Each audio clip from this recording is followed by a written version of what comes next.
Pastor Tim Gerbing here from Christ Lutheran Church in Pewaukee, Erin, and Wauwatosa, Wisconsin. Try to define love. It's not so easy. What is love to you? Is it a squishy emotion? Is it how you feel about dark chocolate? Is it how you feel when there's a romantic whisper in your ear? Jesus says something different. We read from Mark chapter 12, verses 28 to 31. One of the teachers of the law came and heard Jesus and some religious leaders who were debating.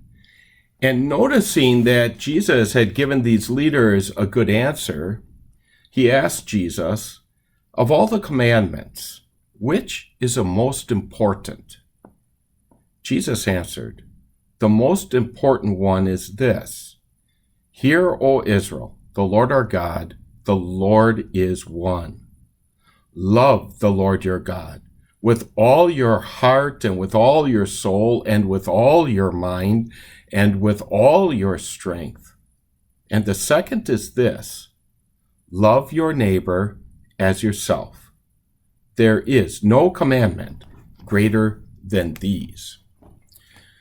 There was a young, successful man who was driving too fast through a neighborhood in his brand new Jaguar when suddenly he saw a brick fly toward him and he felt it hit his car's side door.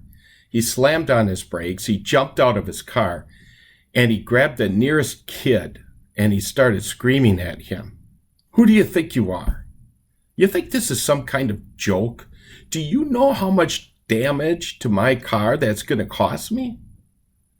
Tears started streaming down the boy's face, and he said, "Please, I'm sorry. I didn't know what else to do. I threw the brick because no one would stop to help."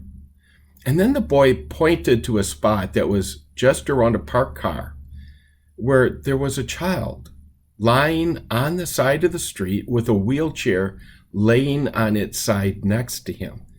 And the boy said, "That's my brother. His chair rolled off the curb and I can't get him back up."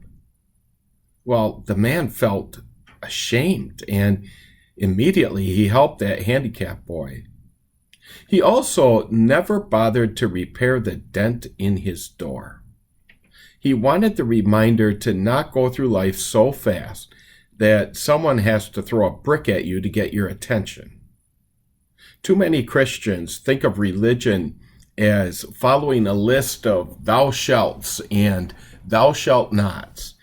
And then they add going to worship from time to time and giving some money to the church. And then they feel like, they've got it all covered. Look at me. I'm a follower of Jesus. Is that really how it works? Jesus describes following God as a love that consumes all of our hearts and minds and souls and strength towards God. It proves itself, that love, when we love our neighbor as much as we love ourselves. No one does that perfectly. Few do it well at all.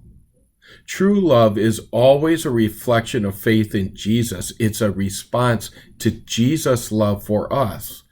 No one had to throw a brick at Jesus to get his attention or travel long distances to try to find him. Jesus came to us. Love for sinners consumed his heart, his soul, and mind. It required all of his strength to defeat the devil's schemes and to submit himself to God's justice for the great crimes and small sins we have committed. But he did it, and no one broke his resolve. It's high time for us to be resolved to know Jesus' love more and more, and then we'll find that his genuine love will spill out from our hearts, minds, and souls in greater measure and accomplish what God truly desires. Amen.